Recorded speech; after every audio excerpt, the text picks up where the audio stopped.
I am ready. Dapat tayo ngayong umiinit na ang panahon at para mas ma-enjoy natin ang pag-inom ng tubig, gawin natin tong waterific sa tulong ng mga prutas at gulay. At para ituro yan sa ating kasama natin si Janina May Villafuerte, isang registered nutritionist dietitian. Good morning, Janina! Hi, ma'am. Good morning. Uy, excited Eto na. kami dito, di ba? Marami sa amin Kakaiba. gusto i-try kasi itong Yes. infused water. So let's start from there. Okay, here we have our pineapple, oranges, and grated ginger. So I'll demo Wow, may po ginger, kung paano Luya? yes, with ginger Okay. po. Tulungan kita, waan ka to.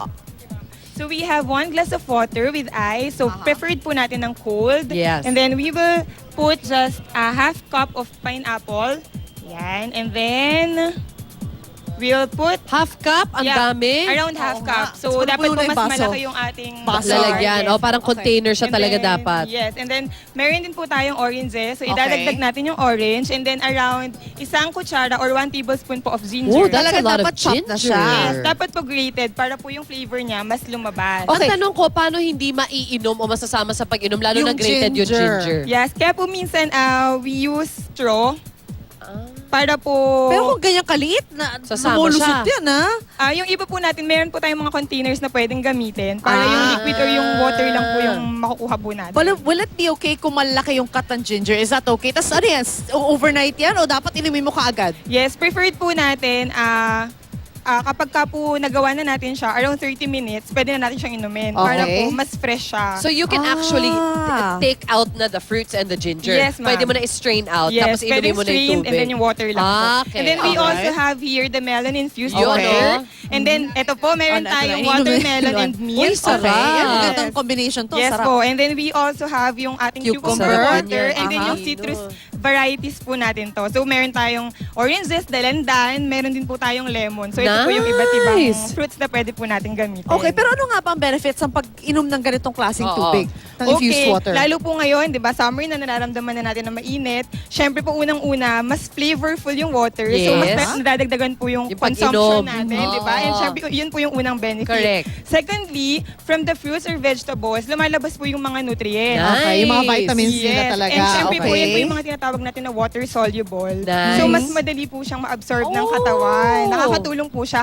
habang umiinom lang tayo ng water. All right. And of course, wala siya masyadong added sugar except Yes. for the Oo, sugar natural ng sugar. gulay. Natural Oo, sugar po. prutas. And then, it aids digestion. So, nakakatulong siya. And then, Nice. it flushes toxins Fiber. kasi po dun sa water. I love it! So, marami po Napakadaming siyang health benefits. Okay, you said kanina fresh, di ba? Pero what if gusto ko maggawa ng isang buong pitcher para hindi ako gawa ng gawa kada a few hours? Pwede mo ba ilagay sa ref na lang and the next day, okay pa siya? Okay, napakagandang tanong po niyan. Marami rin po kasing nagtatanong kung hanggang ilang araw po ba. Yes. So, dapat po after 30 minutes, maubos natin siya. If not, pwede po natin siyang ilagay sa ref. Oo. Pero tanggalin na po natin yung nilagay na fruits kasi po it decomposes. Kasi Ay, kaya pala. pumapait po siya. For example, lemon. Oh yeah, because I Yeah. drink lemon water Oo. every day. Yes, Oo. pumapait po siya, 'di ba? So pag na-infuse siya, pwede siyang tanggalin after 30 minutes to 1 hour and then pwede mo siyang i-fridge for 3 days. Hanggang 3 days lang po. Kaya pala yung ginawa kong lemon with mint at cucumber, pagka the next day, parang ang pangit na ng Yes. gulay. Yung parang Oo, kailangan dapat tanggalin. Ay, mabilis. my Oh, goodness. thank you. Great Thank you, tips. ha?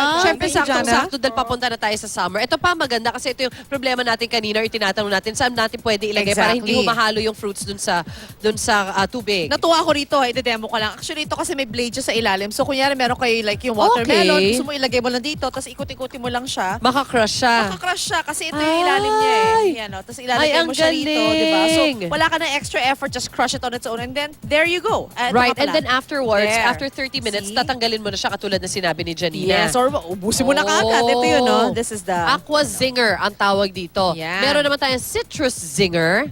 Yan. Mhm. At nandito ang Ito ating yun. mga professional models na mga water containers. Ito yung citrus zinger, Mari. So, maglalagay ka lang ng orange sa ilalim mo. Di kaya yung lemon. Tapos, Yes. you can just, di ba, iikuti mo lang to. Ito eh. Ito na yung na-demo namin Ay, kanina. ang There. taray Oh. niyan. Bongga.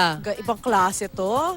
Wow, okay. Dami mga paandar. Di ba? Walang It's ka-effort, bongga, di ba? effort. It's specifically talaga made para sa mga those who like yung mga infused. Exactly. Meron naman tayong picture. Ito yung pangmaramihan. Ito yung pangmaramihan. Yan. Ito yung tinatanong ni Lynn para hindi naman gawa buong araw, di ba? Correct, tamad lang. Tamad lang ang beg. Hindi nga naman para naman di nakakapagod. Ayun. At ito naman, shake and go. Magsha-shake ka lang and then you can go. Hindi siya nag-leak. Mo na yung straw para sasama siya sa loob. Pagtanggal mo yung straw, hindi na siya mababasa, hindi na siya lalabas yung Uy, tubig. in fairness, ha? Hindi pa. Oh, yun o. Good technology. Oh, akin na yan. Gumaganda. Kangaroo tumblers. Yan, maaari Ayan. lagyan ng pera, susi, kahit anong maliit na bagay sa compartment. I like. Ayun. Ooh! Mga paandar nyo, ha? Ibang Dami klase. paandar! Nalagyan Paano pala ng yan? tubig yan, ha? Yeah. Diyos mio. Janina May Villaferte, maraming salamat sa mga Thank you so impormasyon. much for inviting me po. Eto.